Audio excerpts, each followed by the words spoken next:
আমন্ত্রণ জানাচ্ছি আন্তর্জাতিক সংবাদে। শুরুতে সংবাদ শিরোনাম।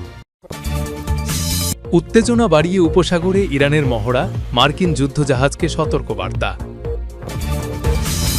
রাশিয়ার সাবমেরিন ধরতে নৌজোট গঠন করল যুক্তরাজ্য, নরওয়ে। গাজায় $100 কোটি মানবিক সহায়তা দেবে চীন। ড্রোন থেকে যুদ্ধবিমান ধ্বংসে সাফল্যের পর এবার সাবমেরিন বানাচ্ছে তুরস্ক। এবং সর্বশেষ থাকবে, ইউক্রেনের সঙ্গে বেইমানি করতে পারে যুক্তরাষ্ট্র, জেলেনস্কিকে বললেন ম্যাক্রো। এতক্ষণ শুনছিলেন সংবাদ শিরোনাম, এবারে বিস্তারিত সংবাদ।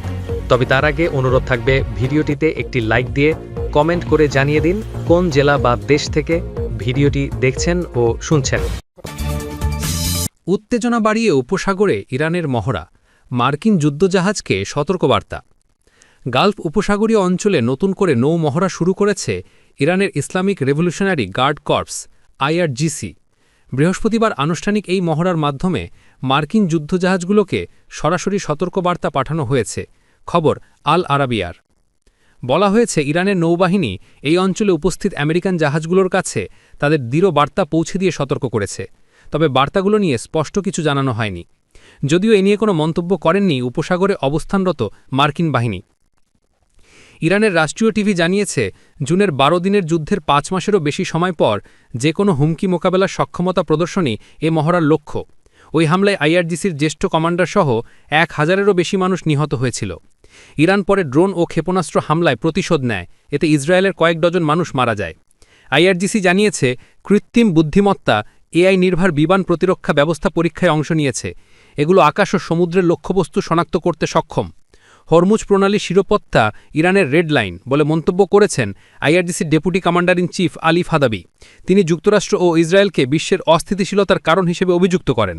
ইরান জ্বালানি চোরাচালানের অভিযোগে বিদেশি ট্যাঙ্কার আটক করাও বাড়িয়ে দিয়েছে। রাশিয়ার সাবমেরিন ধরতে নৌজোট গঠন করল যুক্তরাজ্য ও নরওয়ে। রুশ সাবমেরিনের তৎপরতা বেড়ে যাওয়ার প্রেক্ষাপটে উত্তর আটলান্টিকে যৌথ নৌবহর গঠনে একজোট হয়েছে যুক্তরাজ্য ও নরওয়ে। রাশিয়ার সাবমেরিন শিকার করার পাশাপাশি সমুদ্রতলের গুরুত্বপূর্ণ অবকাঠামো রক্ষায় একে অপরের সঙ্গে হাত মিলিয়েছে উভয় দেশ। এই চুক্তিকে দুই দেশই তাদের প্রতিরক্ষা সহযোগিতার বড় মাইলফলক হিসেবে দেখছে। সংবাদমাধ্যম BBC বলছে, উত্তর আটলান্টিক অঞ্চলের রুশ সাবমেরিন ধরতে যৌথ নৌবহর গঠনের লক্ষ্যে যুক্তরাজ্য ও নরওয়ে নতুন এক প্রতিরক্ষা চুক্তি করেছে। এই জোটের মূল লক্ষ্য সমুদ্রতলের গুরুত্বপূর্ণ যোগাযোগ কেবল রক্ষা করা, কারণ এই কেবল ক্রমবর্ধমানভাবে রাশিয়ার হুমকির মুখে রয়েছে বলে মনে করছেন ব্রিটিশ কর্মকর্তারা। প্রতিরক্ষা মন্ত্রণালয়ের তথ্য অনুযায়ী গত 2 বছরে যুক্তরাজ্যের পানিসীমায় রুশ জাহাজের উপস্থিতি 30% বেড়েছে। চুক্তি অনুযায়ী ন্যাটোর 2 সদস্য দেশের নৌবাহিনী ব্রিটিশ নির্মিত টাইপ 26 ফ্রিগেটের একটি যৌথ বহর পরিচালনা করবে। যুক্তরাজ্যের প্রধানমন্ত্রী কিয়ার স্টারমার এই চুক্তিকে ঐতিহাসিক বলে উল্লেখ করেছেন। তার মতে, এটি গুরুত্বপূর্ণ অবকাঠামো সুরক্ষার ক্ষেত্রে যুক্তরাজ্যের সক্ষমতা আরও শক্তিশালী করবে। বৃহস্পতিবার স্কটল্যান্ডের উত্তরাঞ্চলে RAF লসিমাউথ ঘাঁটিতে নরওয়ের প্রধানমন্ত্রী জোনাস স্টর্কে স্বাগত জানানোর সময় এ ঘোষণা দেন স্টারমার। সেখানে সাংবাদিকদের তিনি বলেন, যুক্তরাজ্যকে রাশিয়ার স্থায়ী হুমকির বিষয়ে সতর্ক থাকতে হবে। তিনি ডন স্টার্গেসের মৃত্যুর তদন্ত প্রতিবেদনের বিষয়টি উল্লেখ করেন। 3 সন্তানের জননী এই নারী 2018 সালের রুশ ডাবল এজেন্ট সের্গেই স্ক্রিপালককে হত্যার চেষ্টায় ব্যবহৃত একই নার্ভ এজেন্ট নবিচকে আক্রান্ত হয়ে মারা যান।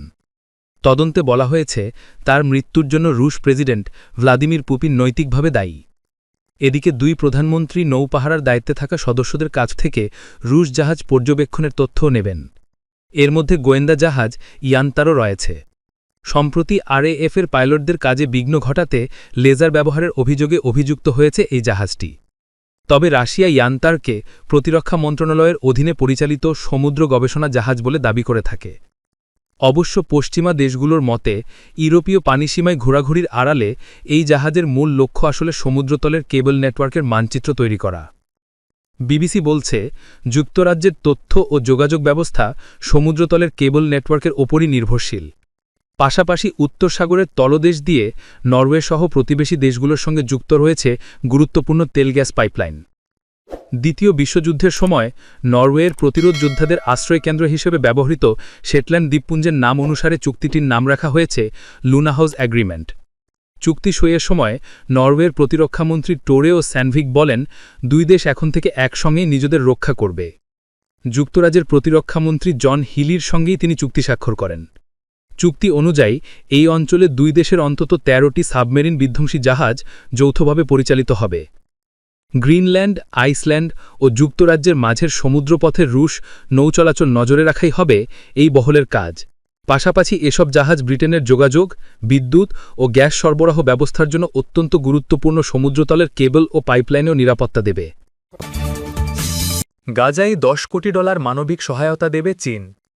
গাজা উপত্যকায় মানবিক সংকট লাঘব ও পুনর্গঠনে সহায়তার জন্য ফিলিস্তিনি কর্তৃপক্ষকে $10 কোটি মানবিক সহায়তা দেওয়ার ঘোষণা দিয়েছে চীন।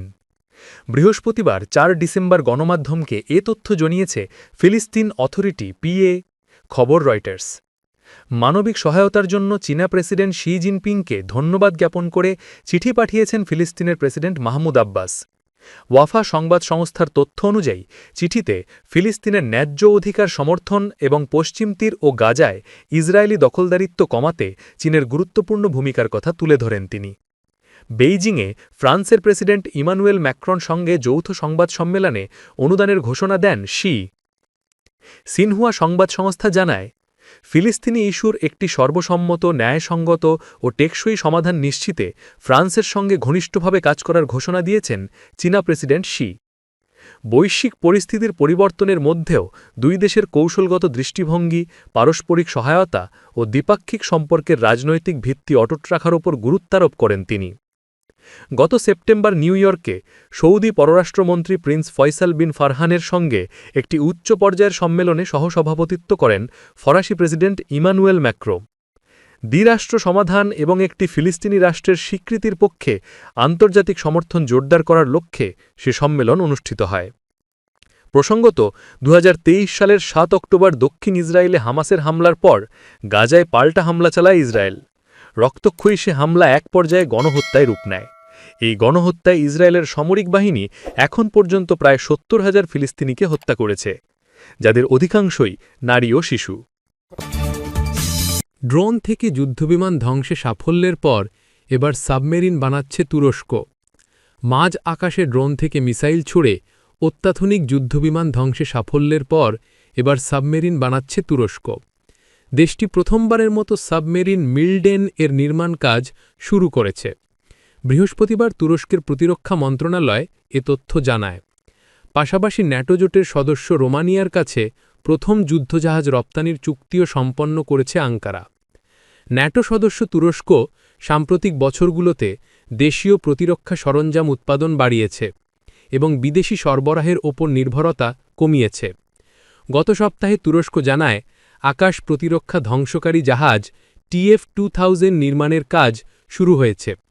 এই জাহাজ ভবিষ্যতের বহুস্তরীয় আকাশ প্রতিরক্ষা ব্যবস্থা স্টিল ডোম প্রকল্পের অংশ হবে। সাপ্তাহিক ব্রিফিংয়ে প্রতিরক্ষা মন্ত্রণালয় জানায়, মন্ত্রণালয়ের অধীনস্থ ASFAT কোম্পানি রোমানিয়ার প্রতিরক্ষা মন্ত্রণালয়ের সঙ্গে একটি আখিসার লাইট করভেট রপ্তানির চুক্তিতে সই করেছে। ন্যাটো সদস্য কোনো দেশে এটিই তুরস্কের প্রথম এ ধরনের রপ্তানি।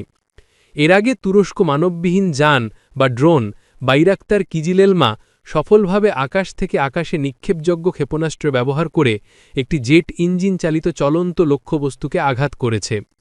রবিবার তুরস্কের বৃহৎ ড্রোন নির্মাতা প্রতিষ্ঠান বাইকার এক ঘোষণায় জানায়, বিশ্বের প্রথম মানববিহীন যুদ্ধবিমান হিসেবে কিজিলেলমা এই সক্ষমতা প্রদর্শন করেছে, যার মধ্য দিয়ে বিশ্বব্যাপী যুদ্ধবিমানের ইতিহাসে নতুন মাইলফলক যোগ হল।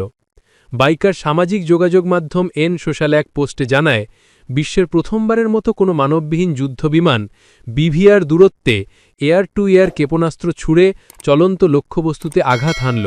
সূত্র রয়টার্স। ইউক্রেনের সঙ্গে বেইমানি করতে পারে যুক্তরাষ্ট্র, জেলেনস্কিকে বললেন ম্যাক্রঁ। রাশিয়া ইউক্রেন যুদ্ধের সম্ভাব্য সমাধান নিয়ে চলমান আলোচনার মাঝেই যুক্তরাষ্ট্রের ওপর সন্দেহ প্রকাশ করেছেন ফরাসি প্রেসিডেন্ট ইমানুয়েল ম্যাক্রঁ। তিনি ইউরোপীয় নেতাদের সতর্ক করে বলেছেন, চুক্তির গুরুত্বপূর্ণ অংশ, বিশেষ করে ভূখণ্ডের প্রশ্নে ইউক্রেনকে কঠিন পরিস্থিতিতে ফেলতে পারে ওয়াশিংটন। মূলত ট্রাম্প প্রশাসনের প্রণয়ন করা যুদ্ধবিরতির পরিকল্পনা এই বিতর্কের কেন্দ্রে রয়েছে। সংবাদমাধ্যম টিআরটি ওয়ার্ল্ড বলছে, রাশিয়ার সঙ্গে সম্ভাব্য শান্তি চুক্তির আলোচনায় যুক্তরাষ্ট্র ইউক্রেনের সঙ্গে বেইমানি করতে পারে বলে ইউরোপীয় নেতাদের সতর্ক করেছেন প্রেসিডেন্ট ইমানুয়েল ম্যাক্র। জার্মান সাময়িকী ডেট স্পিগেলের প্রতিবেদন অনুযায়ী ইউরোপীয় নেতাদের সঙ্গে গত সোমবার এক ফোনালাপে এই সতর্কতা উচ্চারণ করা হয়। এতে মার্কিন প্রেসিডেন্ট ডোনাল্ড ট্রাম্পের যুদ্ধ শেষ করার কূটনৈতিক উদ্যোগ নিয়েও আলোচনা হয়। ডেট স্পিগেলের হাতে থাকা ইংরেজি ট্রান্সক্রিপ্টে ম্যাক্রকে উদ্ধৃত করে বলা হয়েছে, যুক্তরাষ্ট্র নিরাপত্তা নিশ্চয়তার স্পষ্টতা ছাড়াই ইউক্রেনের ভূখণ্ড সংক্রান্ত বিষয়ে তাদের সঙ্গে বেইমানি করতে পারে। তিনি আরও বলেন, এতে ইউক্রেনের প্রেসিডেন্ট ভলোদমির জেলেনস্কির জন্য বড় ধরনের ঝুঁকি তৈরি হতে পারে। ফোনালাপটি হয়েছে বলে কয়েকজন অংশগ্রহণকারী নিশ্চিত করলেও তারা গোপনীয়তার কথা বলে নির্দিষ্ট বক্তব্য নিশ্চিত করতে চাননি। তবে ফ্রান্সের প্রেসিডেন্সি দাবি করেছে, প্রেসিডেন্ট ম্যাক্র ওই কথাগুলো বলেননি। এলিসে প্যালেস জানায়, প্রেসিডেন্ট এভাবে কথা বলেননি। তবে তিনি কি বলেছেন সে বিষয়ে বিস্তারিত জানানো থেকেও বিরত থাকে প্যালেস। ডেট স্পিগেল জানায়, আলোচনায় জার্মান চ্যান্সেলর ফ্রেডরিক মের্জ যুক্তরাষ্ট্রের ভূমিকা নিয়ে অস্বস্তি প্রকাশ করেন এবং জেলেনস্কিকে আসন্ন দিনগুলোতে অত্যন্ত সতর্ক থাকার পরামর্শ দেন। তিনি বলেন, তারা তোমার সঙ্গেও খেলা করছে, আমাদের সঙ্গেও। এখানে ট্রাম্পের দুই দূত স্টিভ উইটকফ এবং ট্রাম্পের জামাতা জ্যারেড কুশনারের দিকে ইঙ্গিত করা হয়েছে। খবরে বলা হয়, তারা রুশ প্রতিনিধিদের সঙ্গে মিলে যুদ্ধবিরতির একটি ২৮ ধাপের পরিকল্পনা খসড়া করেছেন। এর প্রাথমিক খসড়ায় ইউক্রেনকে আরও ভূখণ্ড ছাড়তে বাধ্য করা, মাসরিক সক্ষমতা সীমিত করা এবং ন্যাটোতে যোগ দেওয়ার চেষ্টা আনুষ্ঠানিকভাবে পরিত্যাগ করার মতো বিতর্কিত প্রস্তাবও রয়েছে। পরে জেনেভায় যুক্তরাষ্ট্র, ইউক্রেন ও ইউরোপীয় কূটনৈতিকদের আলোচনায় পরিকল্পনার কিছু অংশ সংশোধন করা হয়। এরপর গত মঙ্গলবার মার্কিন বিশেষ দূত উইটকফ এবং কুশনার মস্কোয় গিয়ে রাশিয়ার প্রেসিডেন্ট ভ্লাদিমির পুতিনের সঙ্গে দেখা করেন। সেখানে প্রায় ৪ বছর ধরে চলমান রাশিয়া ইউক্রেন যুদ্ধ শেষ করার সংশোধিত পরিকল্পনা নিয়ে আলোচনা হয়।